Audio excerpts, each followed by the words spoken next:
ದಕ್ಷಿಣ ಕನ್ನಡ ಜಿಲ್ಲೆಯ ಬೆಳ್ತಂಗಡಿಯ ಗುರುವಾಯನಕೆರೆಯಿಂದ ಲಾಯಲವರೆಗಿನ ರಾಷ್ಟ್ರೀಯ ಹೆದ್ದಾರಿ ಹೊಂಡ ಗುಂಡಿಗಳಿಂದ ತುಂಬಿ ಹೋಗಿದ್ದು ಸಮಸ್ಯೆಯನ್ನು ಸರಿಪಡಿಸುವಂತೆ ಗುರುವಾಯನಕೆರೆ ಬಂಟರ ಬನದ ಮುಂಭಾಗದಲ್ಲಿ ಸಾರ್ವಜನಿಕರು ರಸ್ತೆ ತಡೆಯನ್ನು ನಡೆಸಿ ಪ್ರತಿಭಟನೆಯನ್ನ ನಡೆಸಿದರು।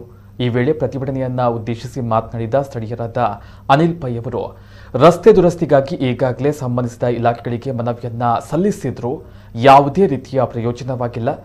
ಅಪಘಾತದಿಂದ ಜನರು ಆಸ್ಪತ್ರೆಯನ್ನ ಸೇರ್ತಾ ಇದ್ದು ಶಾಸಕರು ಸಂಸದರು ಏನು ಮಾಡ್ತಾ ಇದ್ದಾರೆ ಎಂದು ಆಕ್ರೋಶವನ್ನು ವ್ಯಕ್ತಪಡಿಸಿದರು।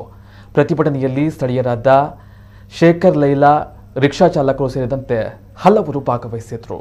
ತಾಲೂಕದ ಜನಕ್ರೀಡ ಎಂಕಲ ನಟ್ಟದಲ್ಲ ಈ ಗುಂಡಿನ ಮುಚ್ಚಿನಂಚಿತ ಕೆಲಸ ಮಲ್ಪ ಅಂಡ್ ಈ ಬಹಿರಂಗವಾದ ಪನೋಡು ಏನು ಅಸಹಾಯಕ್ಕೆ ಎಂತ ನೋಡು ಗುಂಡಿ ಮುಚ್ಚರ ಸಾಧ್ಯ ಜೀವನ ಈ ಬಹಿರಂಗವಾದ ಪಲ್ಲೆ ಆ ಕೆಲಸನ ಸಾರ್ವಜನಿಕರ ಎಂಕ್ಲೆ ಒಂಜಿ ಡಬ್ಬಿ ಒಂಜಿ ಬಕೆಟ್ ಬತ್ತ ನಟ್ಟದೆ ಈ ಗುಂಡಿನ ಮುಚ್ಚಿನಂಚಿತ ಕೆಲಸ ಮಲ್ಪುವ ಆ ಮೂಲಕ ಜನಕ್ಕನ ಪ್ರಾಣನ ಉರಿಪಿನಂಚಿತ ಕೆಲಸ ಮಲ್ಪುವ ಎಚ್ಚರಿಕೆಯನ್ನು ಕೊರಿಯರ್ ಬೋರ್ಡ್ ಈ ಹೋರಾಟಕ್ಕೆ ಇಂದ ಬೆಂಬಲ ಕೊರನಿಗೆ ಮಾತೆರೆಗಳ ಸ್ವಲ್ಪ ಸಂದಾಯಿತ ಮಲ್ತೊಂದು ಈ ರೆಡ್ಡು ಬಾತಿರೋ ಅಂತ ನಮಸ್ಕಾರ।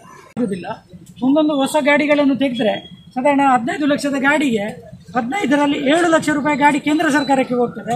ಮಾರ್ಗದ ವ್ಯವಸ್ಥೆ ನೋಡಿದರೆ ಈ ರೀತಿ ಬರ್ತದೆ। ಇವರು ವಾಲ್ಮೀಕಿ ತಪಸ್ಸಿಗೆ ಕೂತಿದ್ದಾರೆ, ಇವರನ್ನು ಎಚ್ಚರಿಸುವ ಕೆಲಸವನ್ನು ನಾವು ಮಾಡ್ತಾ ಇದ್ದೇವೆ। ಈಗ ಇದರ ಬಗ್ಗೆ ಕೂಡಲೇ ಅವರು ಏನಾದರೂ ಕ್ರಮ ಕೈಗೊಳ್ಳಿಲ್ಲ ಅಂತ ಹೇಳಿದರೆ ಇನ್ನು ಬೇರೆ ರೀತಿಯಲ್ಲಿ ನಾವು ಇದಕ್ಕೆ ವ್ಯವಸ್ಥೆ ಮಾಡ್ತೇವೆ। ಇದನ್ನು ಹೇಳಲಿಕ್ಕೆ ನಾನು ಇಷ್ಟಪಡ್ತಾ ಇದ್ದೇನೆ। ಶಾಸಕರಿಗೆ ಇದನ್ನೊಂದು ಎಬ್ಬಿಸುವ ಕಾರ್ಯಕ್ರಮ ಇದು। ಇವರು ತಪಸ್ಸಿಗೆ ಕೂತದಲ್ಲ, ವಾಲ್ಮೀಕಿ ಕಾಲದ ತಪಸ್ಸಲ್ಲ ಇದು ನಿದ್ದೆಗೆ ಕೂತದ್ದು ಇವರನ್ನು ಎಚ್ಚರಿಸುವ ಕೆಲಸ ಮಾಡಿದ್ದೇವೆ। ಈಗ ಇನ್ನು ಭಾರಿ ದೊಡ್ಡ ರೀತಿಯ ಪ್ರತಿಭಟನೆ ನಾವು ಮಾಡ್ತೇವೆ, ಇದು ಎಚ್ಚರಿಕೆ ಕೊಡ್ತಾ ಇದ್ದೇವೆ ಇವರಿಗೆ। ನಿನ್ನೆ ನನ್ನ ಕಣ್ಣ ಎದುರಿನಲ್ಲಿ ನಾನೊಂದು ಕಾರನ್ನು ಡ್ರೈವ್ ಮಾಡಿಕೊಂಡು ಬರುವಾಗ ಒಂದು ರಿಕ್ಷಾ, ಸಾಧಾರಣ ಆ ಡ್ರೈವರಿಗೆ ಒಂದು 50 ವರ್ಷ ಪ್ರಾಯ ಆಗಿದೆ, 2 ಮಕ್ಕಳು ಇದ್ದರು, ಅದರಲ್ಲಿ ಒಬ್ಬರು ಪಾಪ ರಿಕ್ಷಾದ ಲೆಫ್ಟ್ ಟೈರ್ ಗುಂಡಿಗೆ ಬಿದ್ದ ಪೆಟ್ಟಿಗೆ ಮಗು ಹಾರಿ ಬಿತ್ತು, ದೇವರದಲ್ಲಿ ಏನಾಗಲಿಲ್ಲ, ಅದರ ನೆಕ್ಸ್ಟ್ ಕಾರಲ್ಲಿ ನಾನಿದ್ದೆ। ಇದನ್ನು ನೋಡಿ ನಾವು ಇದನ್ನೀಗ ಇಷ್ಟರಲ್ಲಿ ಚಂದದಲ್ಲಿ ಮುಗಿದು, ಯಾಕೆಂತ ಕೇಳಿದ್ರೆ ಅಧಿಕಾರಿಗಳು ಹೇಳ್ತಾರೆ ನೀವು ಮಾಡಬೇಡಿ ಜನರಿಗೆ ತೊಂದರೆ ಆಗ್ತದೆ ಅಂತ।